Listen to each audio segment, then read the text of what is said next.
wabarakatuh.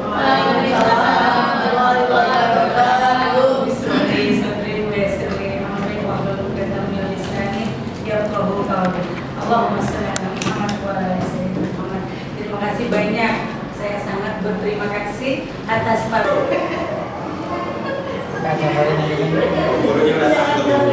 terima kasih banyak Bapak Ibu.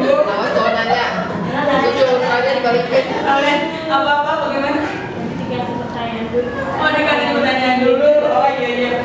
Minta maaf karena nervous ini pertama kali, jadi ya mengalir saja cepat sekali tanpa memberikan jeda. Silakan Bapak Ibu ada komentarnya atau tapi jangan yang komentar jelek-jelek ya. Terima kasih. Kasih kira dulu dong.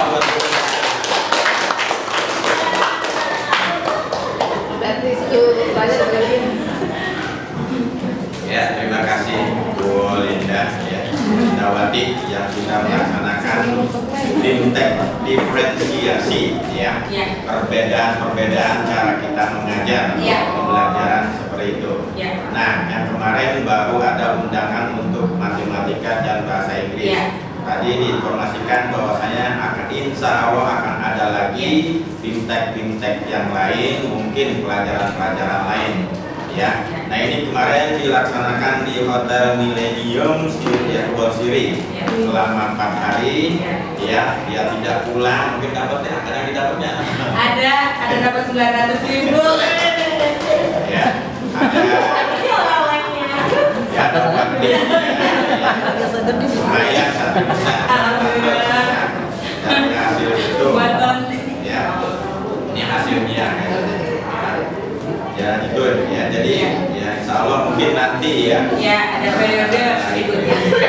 Nah ini juga bukan hanya DKI, tadi dikatakan ada dari 3 provinsi, Banten, Bandung, dan Bandung. Mungkin nanti ada dari Pulau Jawa Barat, Jawa Barat, Bandung, Jakarta, DKI. Itu terima kasih Bu Lindawati. Mudah-mudahan ini dengan adanya seperti ini, ya Bu juga sudah bisa sedikit banyak ya tentang RPP ya tadi ada juga seperti itu. Ya. Ya, oke. Yang sebelum itu ada pertanyaan silakan. Silakan ada pertanyaan Bapak Ibu. Sebenarnya Kasih pertanyaan Ibu jangan lagi. iya, maksudnya diferensiasi itu sudah kita lakukan sebenarnya, ya kan? Cuman ini dikuatkan lagi dengan kurikulum merdeka tadi yang tidak mengetengahkan KKM ya. KKM tidak secara jelas dikemukakan dalam sekolah, tetapi untuk intern mungkin agar standar sekolah ini loh tetap ada, tapi untuk keumumnya mungkin tidak secara jelas. Ya, silakan Bapak Ibu. Pertanyaan masih ada problem Bu di laptop.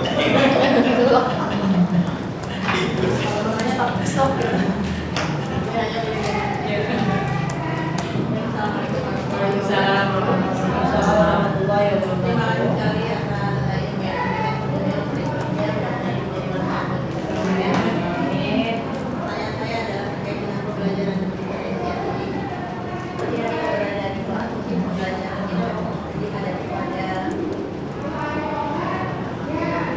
Beberapa siswa atau mungkin sejumlah siswa yang memang berbeda-beda ya, cara kognitifnya, daya tangkapnya, atau cara langsungnya atau dengan perbedaannya itu tidak bisa diberikan. Apakah ketika kita memberikan pembelajaran di kelas itu dengan karakter yang berbeda, ketika pemahaman dasar mereka itu sudah berbeda, bagaimana supaya anak itu bisa mengikuti dengan baik pembelajaran yang kita lakukan, sehingga dari perbedaan itu yang memang pada akhirnya pemahaman mereka menjadi berbeda-beda juga ya mengenai materi yang kita sampaikan. Kalau pada itu mereka sampai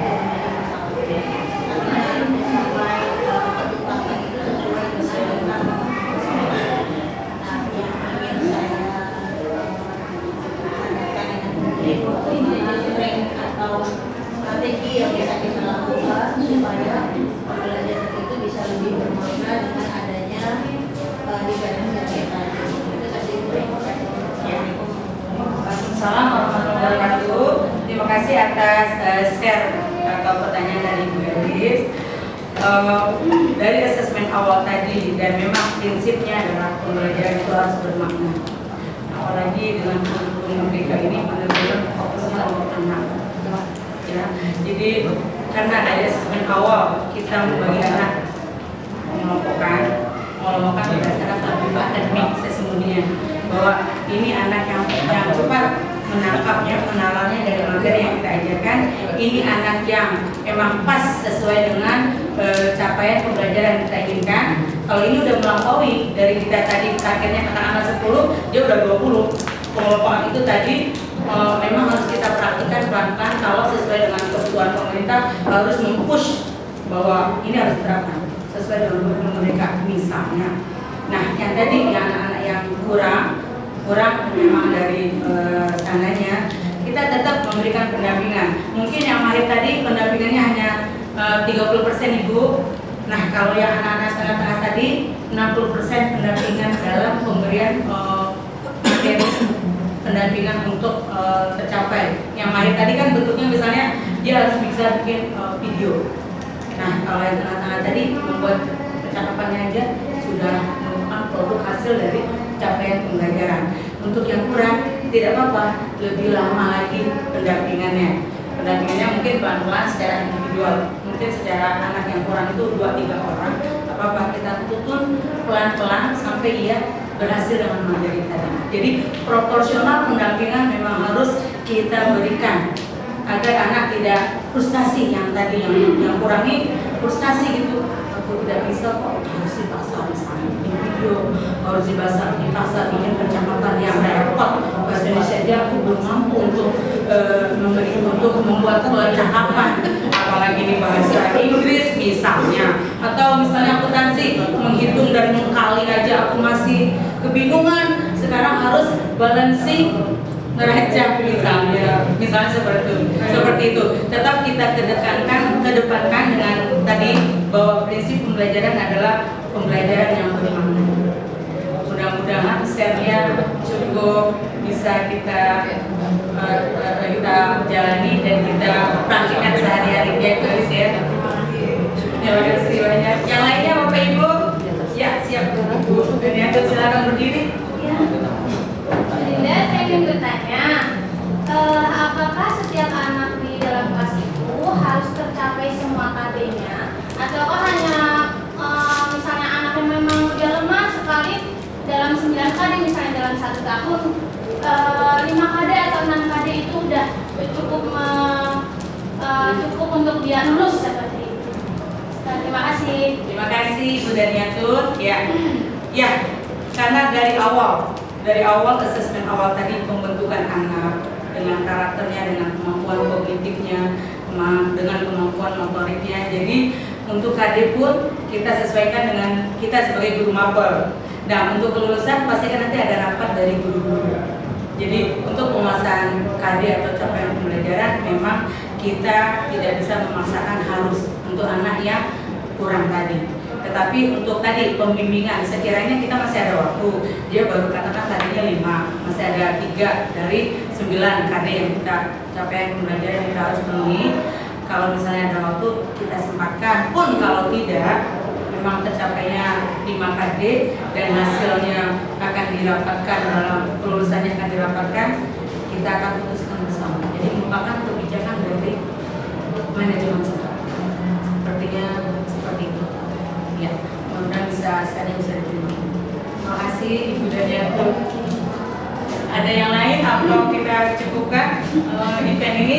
Ya baik, sepertinya target 41 menit dari target awal. Terima kasih banyak, jazakallahu khairan katsira. Terima kasih banyak, semoga nanti jika ada tadi bisa kita ikut berpartisipasi bersama. Mohon maaf untuk cemilannya biar tidak bosan, biar bisa menikmati acara ini dengan baik.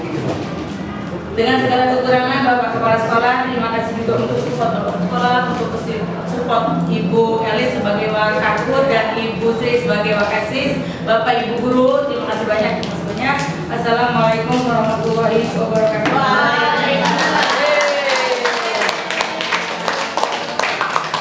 Alhamdulillah. aksi kerjasama Bapak Ibu dalam rangka aksi nyata, bukti aksi nyata dari kegiatan BIMTEK yang memang menjadi prasyarat, menjadi syarat untuk kegiatan BIMTEK kemarin. BIMTEK kemarin yang diadakan oleh Direktur SMK itu untuk menindaklanjuti dari asesmen.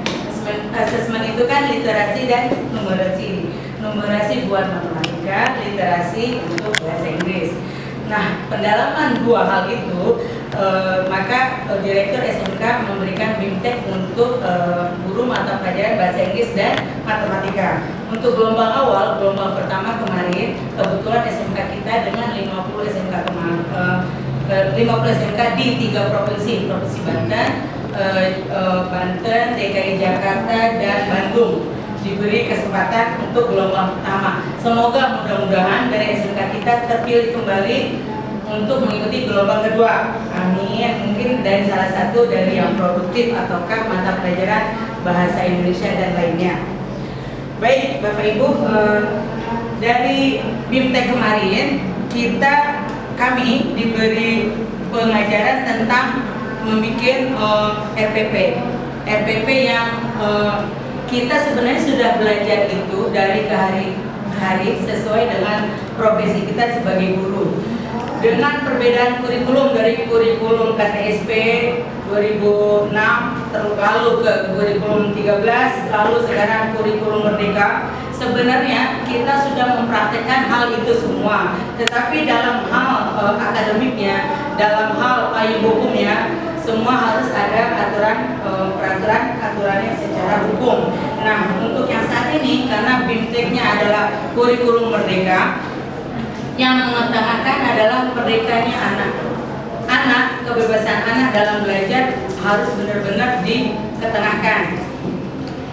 Dan untuk RPP yang bimbingan tekniknya nanti adalah pembelajaran berdiferensiasi dari buku yang dilampirkan, buku panduan yang dilampirkan yaitu buku naskah akademik pembelajaran berdiferensiasi. Langsung saja masuk ke materi bahwa berdiferensi itu adalah keragaman peserta didik, karena different berbeda-beda, bervariasi dalam hal kita memberikan pembelajarannya, bervariasi dalam hal peserta didik kita. Sebelum memulai pembelajaran, kita sebagai guru biasanya memberikan asesmen awal. Asesmen awal itu untuk memetakan anak yang mahir berapa peserta didik, anak yang sesuai dengan kebutuhan yang tepat, yang pas untuk level anak-anak berapa peserta didik, dan anak-anak yang katakanlah kemampuannya memang di bawah dari apa yang kita standarkan. Asesmen awal itu bisa dilihat dari seperti yang ada di slide, minat, kesiapan belajar, dan profil belajar. Lalu kita balik lagi ke buku yang selanjutnya, halaman selanjutnya, bahwa elemen-elemen yang berdiferensiasi. Dalam berdiferensiasi, seorang guru pasti dalam menyiapkan capaian pembelajaran atau KD itu ada kontennya, ada prosesnya, ada produknya, dan ada lingkungan atau iklim belajar di kelas. Sebenarnya ini semua adalah praktik nyata dari keseharian kita. Konten yang dimaksud adalah materi apa yang diajarkan oleh guru, dan materi itu harus kita polakan berdasarkan asesmen yang tadi. Misalnya, anak yang mahir dari materi itu langsung aja kita berikan tugas. Nah, dari materi nanti yang kamu bisa, tolong diberikan videonya agar langsung di-upload karena dia mahir. Untuk anak yang standar sesuai dengan kebutuhan dari KD atau capaian pembelajaran, maka silakan berikan contohnya. Misalnya dalam hal ini saya membuat RPP-nya adalah membuat capaian alurnya adalah perkenalan diri atau self introduction sesuai mata pelajaran yang saya ampu. dari situ, dari TP tujuan pembelajaran atau CP capaian pembelajaran juga dengan KD-nya yang anak yang sesuai standar kemampuannya. Setelah kita berikan materi, nah coba buat materinya sampai dia berbentuk, misalnya memberikan percakapan dalam perkenalan diri itu berbentuk dia memperkenalkan diri di muka kelas. Tetapi untuk anak-anak yang kemampuannya memang di bawah dari standar yang dimintakan oleh TP tujuan pembelajaran dan CP capaian pembelajaran, maka kita bimbing secara individu berbarengan dengan tadi pengelompokan itu. Nah, di dalam pemberian pengelompokan tadi kita sebaiknya tidak memberikan ini pengelompokannya berdasarkan apa Bu? Misalnya peserta didik kita bertanya, sebaiknya kita menyamarkan tidak berdasarkan akademik. Tidak, Ibu mengelompokkan agar ada variasi dalam pembelajaran. Kita nggak langsung to the point bilang ini berdasarkan kemampuan kamu kan kurang, bersama yang kurang. Jangan ya, karena sebaiknya itu dihindari karena akan menimbulkan rasa ketidaknyamanan, kurang nyamanan perasaan. Kita biarkan itu menjadi pegangan kita sebagai seorang guru, dan anak-anak biarkan dia belajar dengan baik karena prinsip pembelajaran adalah belajar dengan nyaman, dengan merdeka hasilnya. Merdeka hasilnya maksudnya ia tidak dipaksakan harus bisa bikin video. Untuk yang video biarkan yang mahir, yang pas sesuai KD-nya biarkan yang membuatnya dalam bentuk tadi percakapan, perkenalan diri di muka kelas, cukup sesuai dengan standar capaiannya. Dan untuk yang tadi yang kurang, sebaiknya kita bimbing pelan-pelan sampai ia bisa memberikan contoh percakapan perkenalan diri. Setelah itu jika sebelum pembelajaran dilakukan asesmen awal untuk mengetahui kesiapan awal peserta didik. Template ini nanti saya berikan kepada Bapak Ibu guru sekiranya nanti hal itu kita perlukan. Saya yakin dari MGMP kita juga sudah ada template-template yang diberikan. Tetapi kalau misalnya ada pertanyaan dari Pak Sarudin, Pak, dari yang BMTEK kemarin sudah diberikan belum contoh untuk template-nya? Nah, itu kan Bapak juga kalau dibilang gak enak, mana dia guru yang ikut BMTEK-nya. Khawatirnya saya jadi beban. Tapi kalau sudah saya memberikan kopi salinan template, terus dengan buku-buku referensi untuk pembuatan skenario pembelajaran atau pembelajaran berdiferensiasi ini, maka penyusunan pembelajaran berdiferensiasi ini saya sudah berikan. Nanti tinggal diganti nama dan jurusannya. Lalu aktivitasnya adalah pilih alur tujuannya, pilih KD yang akan dipersembahkan untuk anak-anak sesuai dengan KD dan capaian pembelajarannya sesuai dengan tujuan dari KD tersebut. Ini adalah aspek kesiapan siswa dalam pembelajaran. Ini adalah minat-minat atau asesmen awal. Dari asesmen awal tadi ada pengelompokan. Tadi saya bilang guru merahasiakan pembagian kelompok, guru menyamarkan kenapa pengelompokan dilakukan dalam setiap materi. Yang ketiga ini adalah melalui asesmen awal terhadap berbagai aspek, maka akan dilakukan dengan cara aspek kognitif. Dalam hal ini saya perkenalan diri seperti ini, misalnya pernahkah berkenalan dengan orang lain atau yang berbahasa asing untuk materi perkenalan diri. Untuk aspek keterampilannya, mampukah perkenalan diri itu dia praktekkan di muka umum atau di muka kelas. Untuk penyusunan skenario pembelajaran berdiferensiasi seperti biasa ada tujuan pembelajarannya sesuai dengan yang ada di ATP, alur tujuan pembelajaran sesuai mata pelajaran kita masing-masing. Dalam profil kesiapan awal peserta didik, ini bukan profil Pancasila, tetapi adalah profil kesiapan anak. Jika memang anak itu dalam kondisi katakanlah sakit atau katakanlah tidak siap untuk pembelajaran, kita alihkan di lain waktu. Nah, dalam pilihan strateginya tadi bahwa dalam pemuatan KD atau pembuatan capaian pembelajaran, kita harus ada 3 aspek: konten, isinya, isi materi kita, proses atau cara mengerjakan, cara penyampaian ke anak-anak, dan yang ketiga adalah produknya. Karena ada 3 pengelompokan siswa, maka dari pengelompokan itu akan berbeda-beda produknya. Jadi produk ini bisa berupa produk secara fisik, topik misalnya, tetapi juga ada produknya bisa berbuat berbentuk video di YouTube, link YouTube, dan bisa berbentuk secara kertas, contoh percakapan. Jadi yang namanya produk tidak disamaratakan berbentuk fisik, topik atau kaos yang mesti dijual atau di marketingkan. Jadi bervariasi. Nah, seperti biasa kalau di modul ajar atau di RPP sebelumnya pasti ada langkah-langkah kegiatan pembelajaran dari kebutuhan materi itu. Misalnya pertemuan pertama ada kegiatan pendahuluan seperti yang kita biasa lakukan, lalu ada kegiatan inti dan kegiatan penutup. Nanti dari semuanya yang ada di sini, yang ada dalam materi BIMTEK itu akan saya share